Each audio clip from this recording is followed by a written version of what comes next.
का तारा बना करके रखा है। धीरे धीरे बेटा जब बड़ा होने लगा तो माता पिता के बड़े ही अरमान होते हैं। माता पिता के बड़े अरमान होते हैं कि मेरा बेटा बड़ा हो जाएगा तो अच्छा रहेगा, बेटा बड़ा हो जाएगा तो अच्छा रहेगा।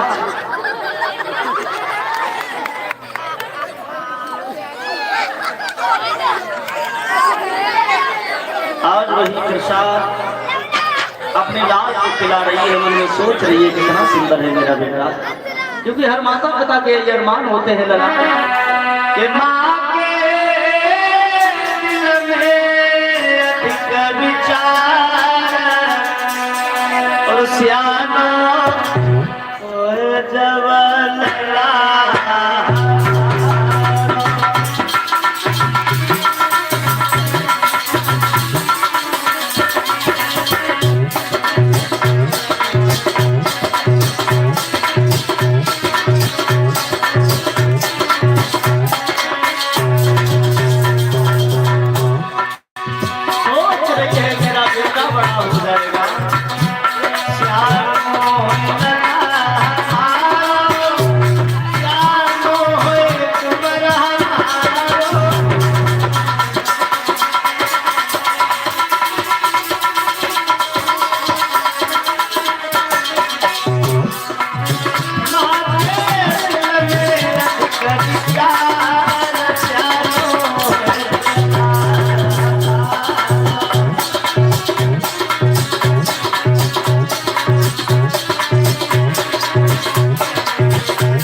बड़ा हो जाएगा।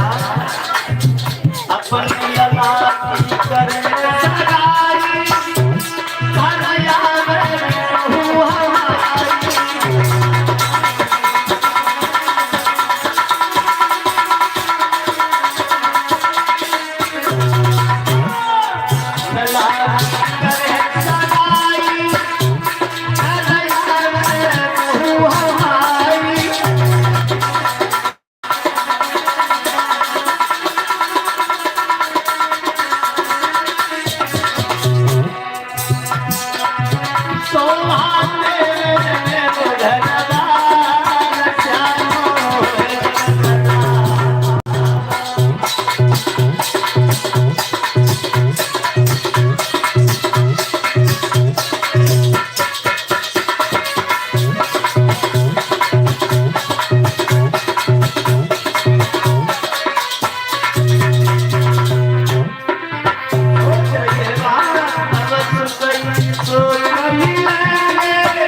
से वहाँ वही बेटा धीरे धीरे बड़ा हुआ। एक दिन कृष्णा ने गेंद बनाई जवाब दिया लला तो जा बताओ मैं एक तरिया दो पे तेरे दूसरी है तेरे करते ये तो मैं कमाई नहीं कर पहला लाते तो पहले गेंद ले जा रही गेंद तो तेरे पापा को भाग गए सामने मारो जो लसन खड़ो बात होता है।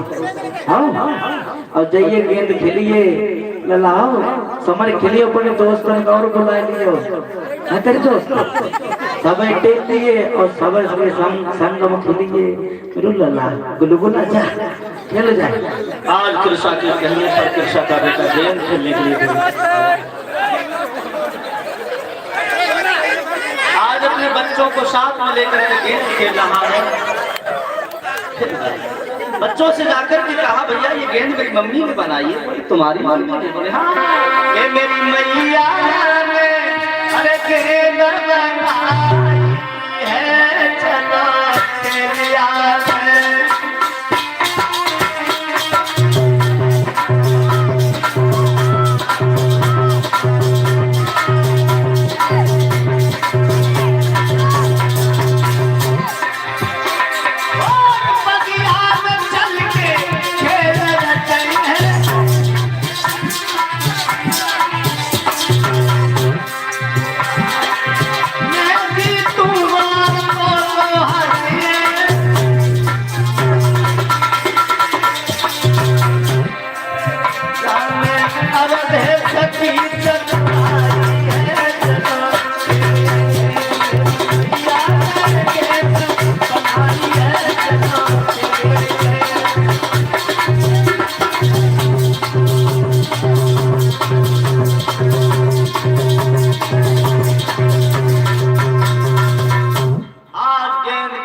खेलते एक बार एक बच्चे ने वो झाड़ी में फेंक दी है।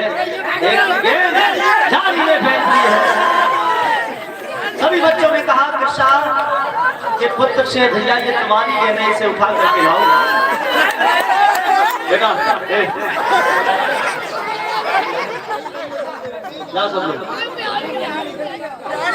आज कृष्णा का बेटा जब उस गेंद को उठाने के लिए गया है तो वहां क्या बनी है खाने के लिए गया है तो वहां पर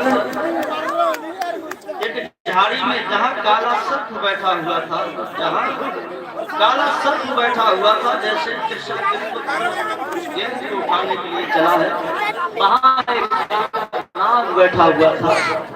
जैसे कृष्ण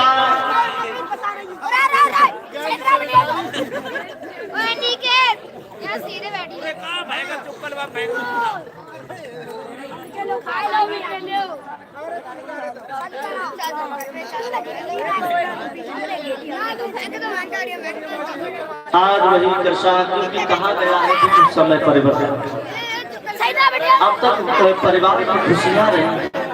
जब वही गेंद खेल खेलने बच्चों ने फेंक दी तो सभी बच्चों ने वहां कृष्णा की बेटा से कहा भैया गेंद तो तुम्हारी है? बोले हाँ हमारी है। बोले फेंकी तुमने या तो तुम उठा के ला? बोले मैं नहीं जाऊंगा क्योंकि गेंद तुम्हारी पड़ी है, मुझे क्या मतलब है। आज वही कृष्णा का बेटा उस गेंद को उठाने के लिए जब चला तो वहां एक काला नाग बैठा हुआ था। जैसे झाड़ी में घुसा है, नाग ने देखा तो उसने जैसे गेंद को उठाने के लिए झाड़ी में हाथ बढ़ाया है उस समय काले नाग ने डस लिया है। और जैसे काले नाग ने डसा है कृष्ण का बेटा थोड़ी देर तक फड़फड़ाने लगा।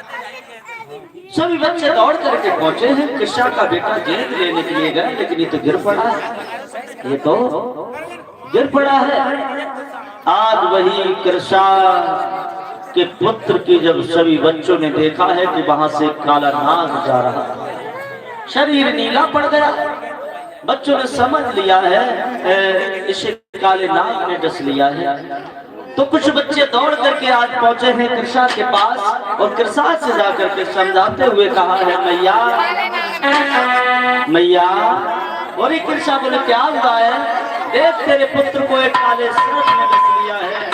आखिर वो माँ को कौन समझाएगा भेद कृष्णा इकलौता बेटा। और जिसे अचानक ये सुनने को मिल जाए कि मेरे पुत्र को काले नाग ने डस लिया, वो मर गया, उस माँ की क्या गति होगी।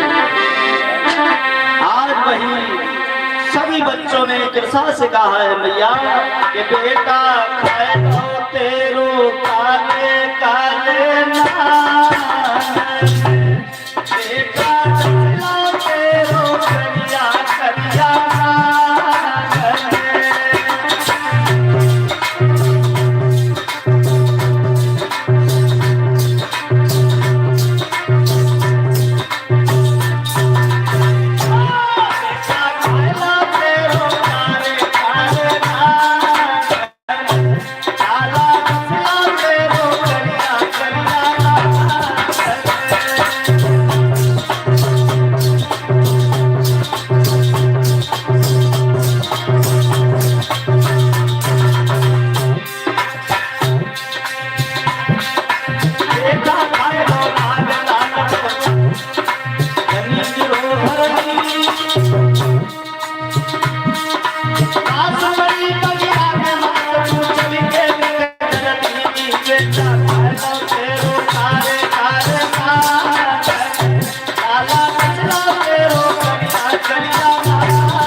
ने जब सुना है ला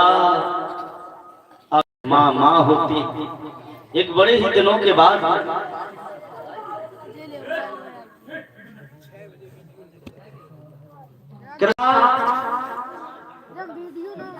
रुधन कर घर पे ही पछाड़ खा करके गिरी, उसे गस आ गया। सभी बच्चों ने उसे घर पर ही उठाया। अरे माँ माँ, तेरे पुत्र को काले नाग ने जस लिया, उसकी लैस बगिया में पड़ी है, तुम यही रो रही है। चला माँ, आखिर माँ माँ होती है। लला सदमा बैठ गया है, विचार करने उसे यही नहीं मालूम पड़ा है कि मेरा बेटा मरा या जिंदा है। जब बच्चों ने कहा है तो मन का संतुलन बिगड़ गया है। विचार करने लगी, नहीं मेरा बेटा बाग में गेंद खेलने के लिए गया है। मेरा मंच के पीछे बच्चे उधर काट रहे हैं, भगा हेलो हेलो, इतने पंडाल के पीछे है, सामने आओ।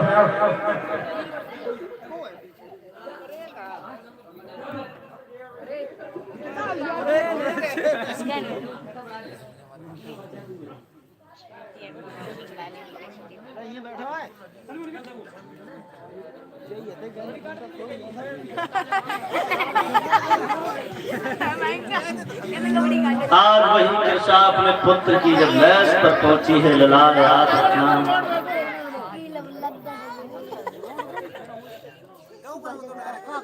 लैस पर जब पहुंची है तो क्या गति बनी है वहां।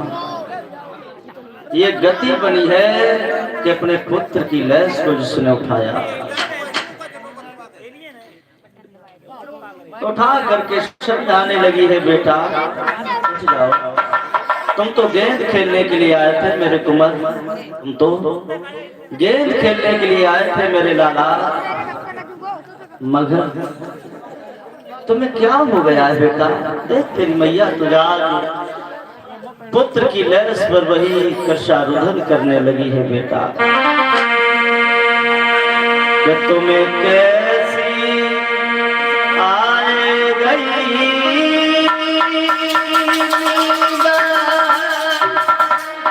अरे लला तेरी मैया तेरी जगाई रे।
मैया रह गई बड़ी सुना से रखियो जाती माटी रह गई बड़ी हंसा आदि करियो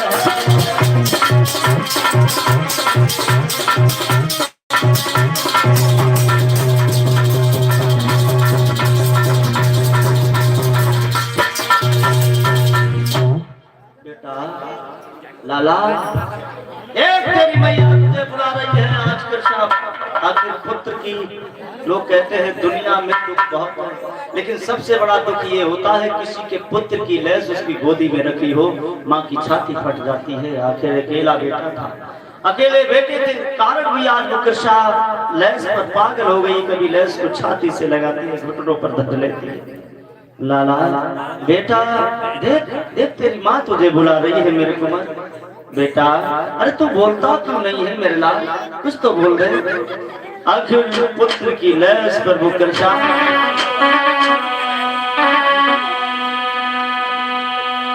लेके लला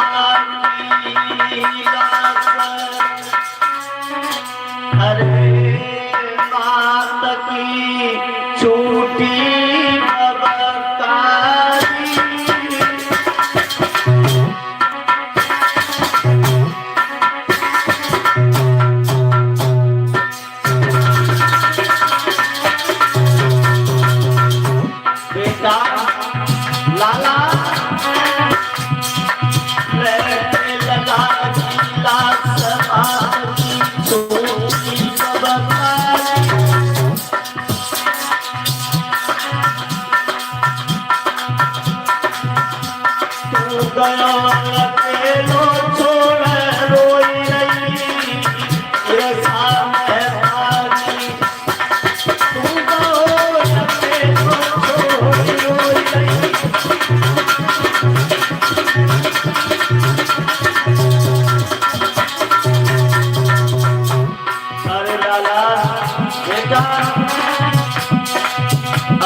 हो गई। जहाँ लोगों ने वहां कृष्णा को बहुत समझाया, कृष्णा तेरा बेटा मर गया, क्यों पागल हो गई?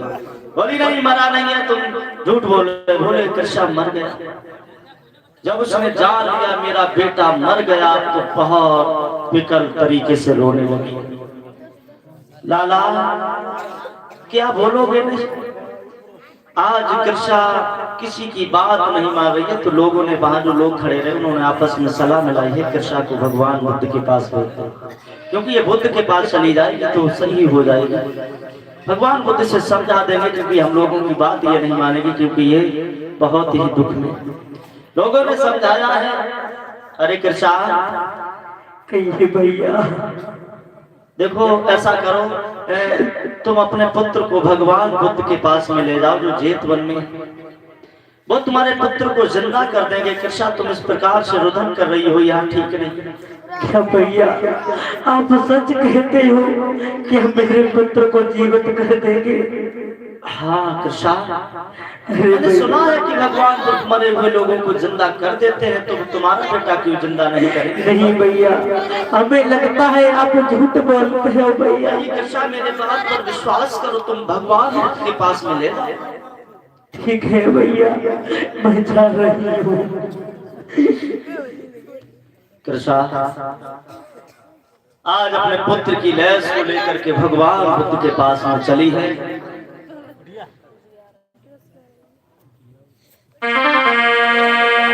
गोदी में लैस उठाया है, लला आखिर मृतक शरीर हरी हो गया। गोदी अरे लई लला की बनी की सीधा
भगवान बुद्ध के पास में पहुंची है। बुद्ध के सामने लैस को रख देती है। बुद्ध ने आज कृष्णा के मन और चित्त को पढ़ लिया है, कृष्णा किस लिए आई है। उसी समय भगवान बुद्ध ने कहा है, भगवान बुद्ध ने कहा है, कृष्णा भगवान क्या हो गया, क्यों रो रही हो?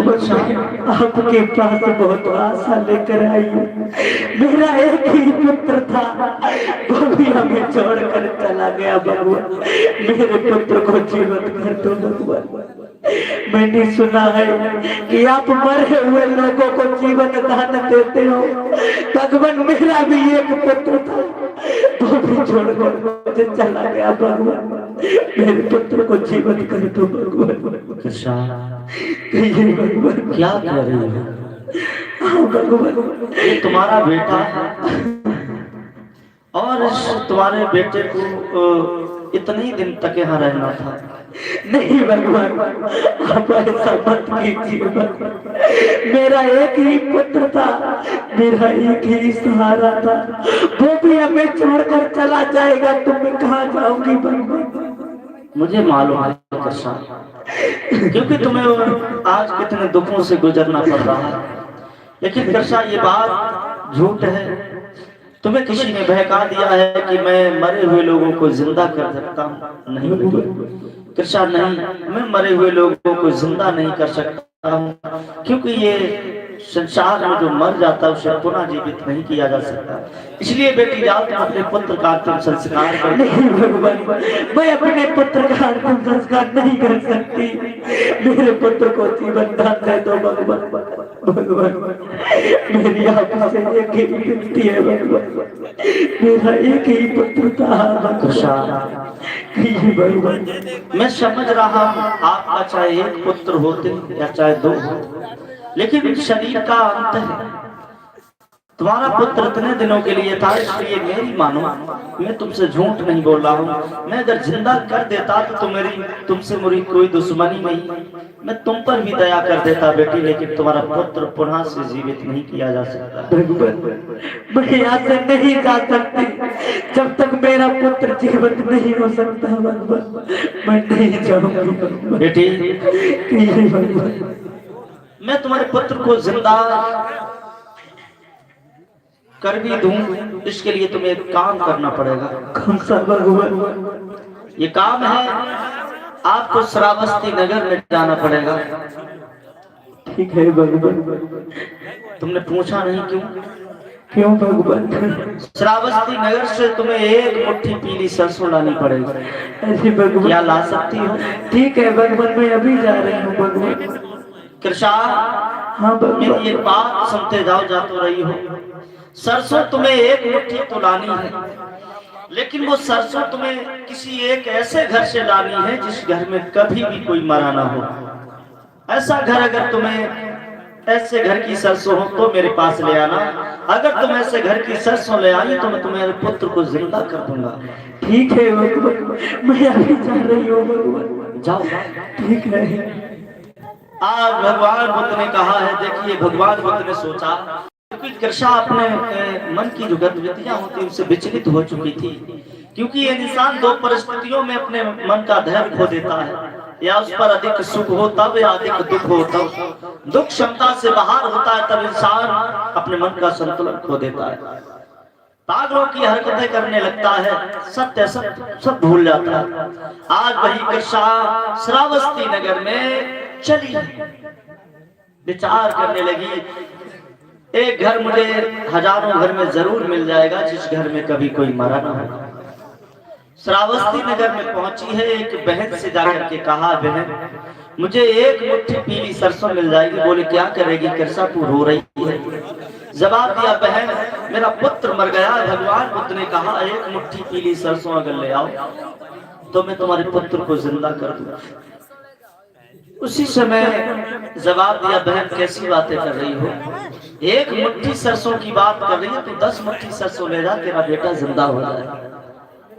जैसे वो बहन सरसों लेने के लिए चली, कृष्णा ने रोक लिया, बहन रुक जाओ। बोली क्या है? जवाब दिया, मुझे एक बात बताओ, तुम्हारे घर में कभी कोई मरा तो नहीं? बोली कृष्णा कैसी बातें कर रही है, थोड़े दिन पहले मेरे पिता मर गए। बोली कोई बात नहीं बहन, अब तुम्हारे घर की सरसों मुझे नहीं चाहिए। विचार करने लगे, दूसरा घर मिल जाएगा। जब दूसरे घर पर पहुंची, वहां भी एक बहन से कहा है, बहन मुझे एक मुट्ठी पीली सरसों दे दो। भगवान बुद्ध ने कहा है, क्योंकि मेरा बेटा मर गया है, भगवान बुद्ध ने कहा है कि एक मुट्ठी पीली सरसों ले आओ, मैं तुम्हारे पुत्र को जिंदा कर दूं। बहन मुझे एक मुट्ठी सरसों मिल जाएगी। बोली कृष्णा एक मुट्ठी सरसों नहीं, तू 50 मुट्ठी सरसों ले जा, मगर तेरा बेटा जिंदा हो जाए, सरसों की कोई बात नहीं। जैसे वो सरसों लेने के लिए चली, उसी समय कृष्णा ने फिर रोक लिया है, समझाया, बहन मुझे एक बात बता, तेरे घर में कभी कोई मरा तो नहीं? बोली थोड़े दिन पहले मेरा भाई मर गया है। बोली तीसरा घर मिल जाएगा।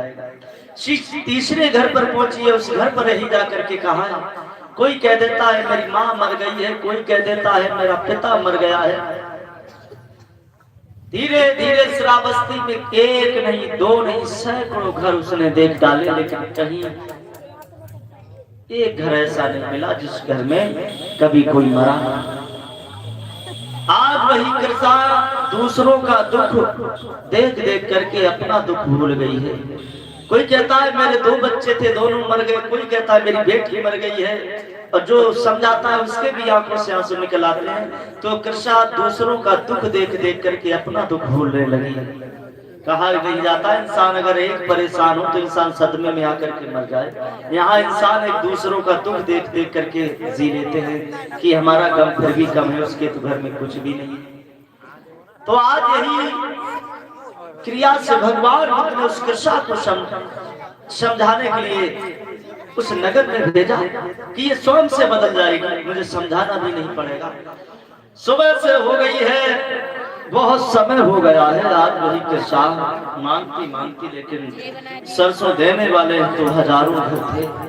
सरसों देने वालों तो हजारों घर थे, मगर हजारों घरों में एक घर ऐसा नहीं था जिस घर में कभी भी कोई मरा था। अर्थात वही कृष्णा मन में विचार करने लगी, मेरा तो अकेला बेटा मरा है, यहाँ लोगों के घर खाली पड़े हुए, यहाँ लोगों के घर खाली पड़े हुए। आज वही कृष्णा दुनिया के दुखों को देख करके अपना गम भूल गई है, अपना गम भूल गई है। विचार करने लगी है कि दुनिया अरे कितना गम है, मेरा गम कितना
धीरे धीरे वही कृष्णा भगवान बुद्ध के पास में आई। भगवान बुद्ध ने समझाया दूर से, समझ बुद्ध तो जानता था। जब भगवान बुद्ध के पास पहुंची, बुद्ध ने पूछा, बेटी कृष्णा भगवान क्या सरसों लाई हो? नहीं भगवान, क्यों? मुझे कोई ऐसा घर नहीं मिला जिस घर में कोई मरा ना हो। भगवान मैं समझ गई भगवान, मेरे तो एक ही पुत्र खत्म हुआ। मैंने एक घर ऐसा देखा भगवान, इस घर में कोई रोने वाला भी नहीं भगवान। मैं भगवान अब समझ गई। कृष्णा हाँ भगवान, मैंने तुम्हें पहले ही बताया था कि आपका पुत्र जिंदा नहीं हो सकता है, क्योंकि मरे हुए व्यक्ति को पुनः से जीवित किया ही नहीं जा सकता है, क्योंकि जो तत्व होते हैं वो नष्ट हो जाते हैं। इसलिए कृष्णा जाओ अपने पुत्र का अंतिम संस्कार कर दो, और जीवन में कभी भी ये मन में विचार नहीं करना कि मरा हुआ व्यक्ति जीवित किया जा सकता। बेटी ये शरीर है, इसका अंत जरूर है, चाहे जवानी हो, चाहे बचपना हो, चाहे बुढ़ापा हो, जिसका जब शरीर का अंत है वही होगा। और इस पर कभी भी शोक भी नहीं ज्यादा करना चाहिए, क्योंकि ये हर किसी को पता होता कि मृत्यु सत्य है। मृत्यु सत्य है, जन्म सत्य नहीं, लेकिन बेटी मृत्यु सत्य है। बेटी संसार और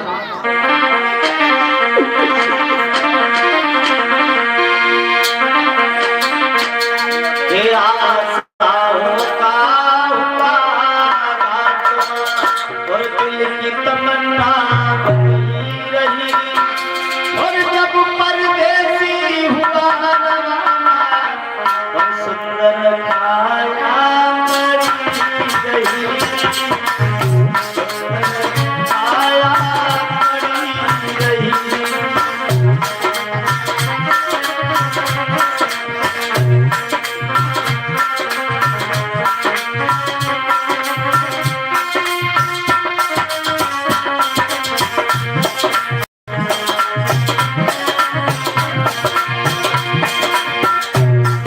दुनिया को पता है कि जिंदगी कभी भरोसा नहीं करना, इनने खुद की जिंदगी लगाने जाते हैं। अगली सांस का किसी को भरोसा नहीं है, बाबू से आए अथवा नहीं आए।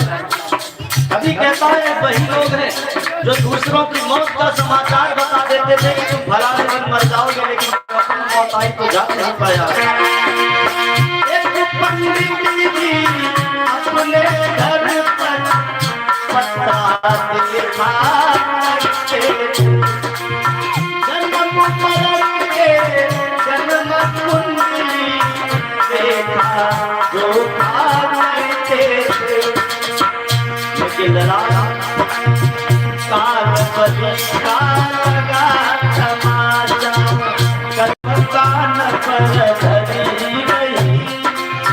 अब परदेसी हुआ रवाना, सुंदर छाया पड़ी गई, सुंदर छाया पड़ी गई।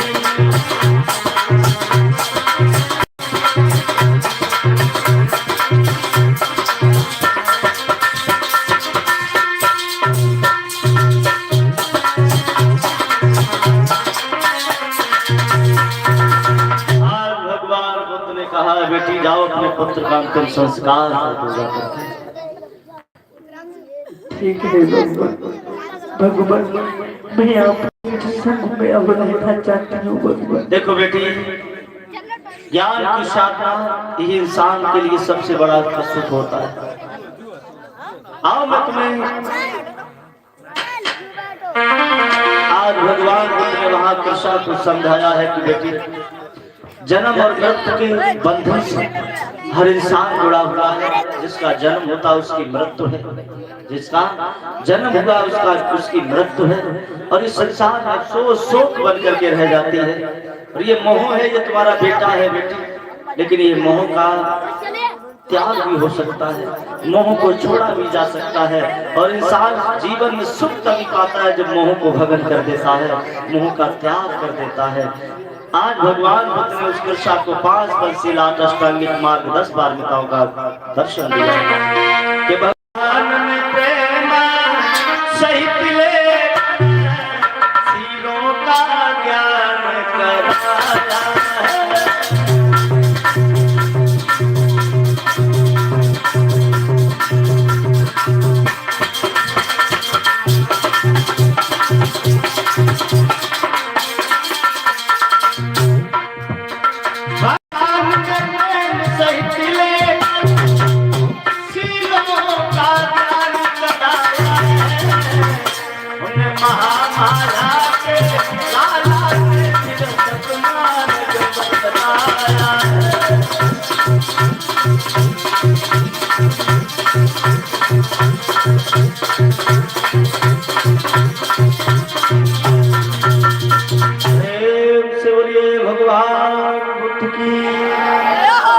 कथा सभी लोग कल सर्वण करेंगे, सभी लोग खड़े होकर के वंदना करेंगे।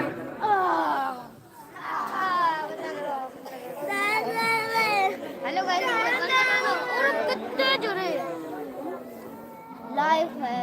लाइव है 2 घंटे मालूम पूरी है हाँ। और जुड़े अरे दूर ना रहा यार क्या बता दूँ अरे दूर ना यार सही तुम कर रहे हो गौतम के चरणों की बात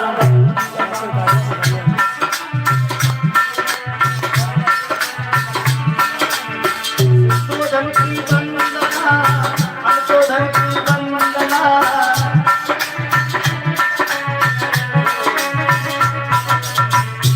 महामाया के चरणों की बार बार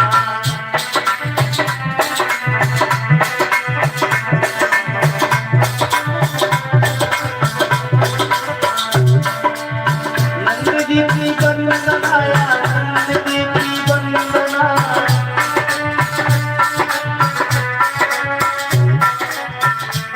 कल्याणी के चरणों की बार बार वंदना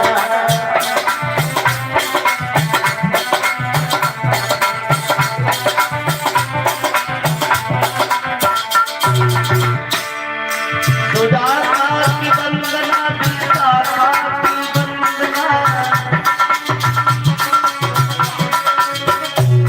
अम्रपाली के चरणों की बार बार वंदना अरहर के चरणों की बार बार वंदना थैंक यू भाई, thank you, very nice, good. बोलिए भगवान बुद्ध की महाराज सुधोधन की महामाया मैया सदावती मैया सुधरा मैया मैया बाबा साहब ज्योतिराम फुले की पुत्रीबाई फुले की गणेश श्री यादव की अपने अपने माता पिता की अपने अपने गुरुजनों की सम्राट अशोक मौर्य की चंद्रगुप्त मौर्य की बंशील दरबार सभ्य सत्ता सुखी हो तो सभ्य हो चाहते हैं सभ्य धर्म माँ करके तो दबा साथ सब लोग को सब लोग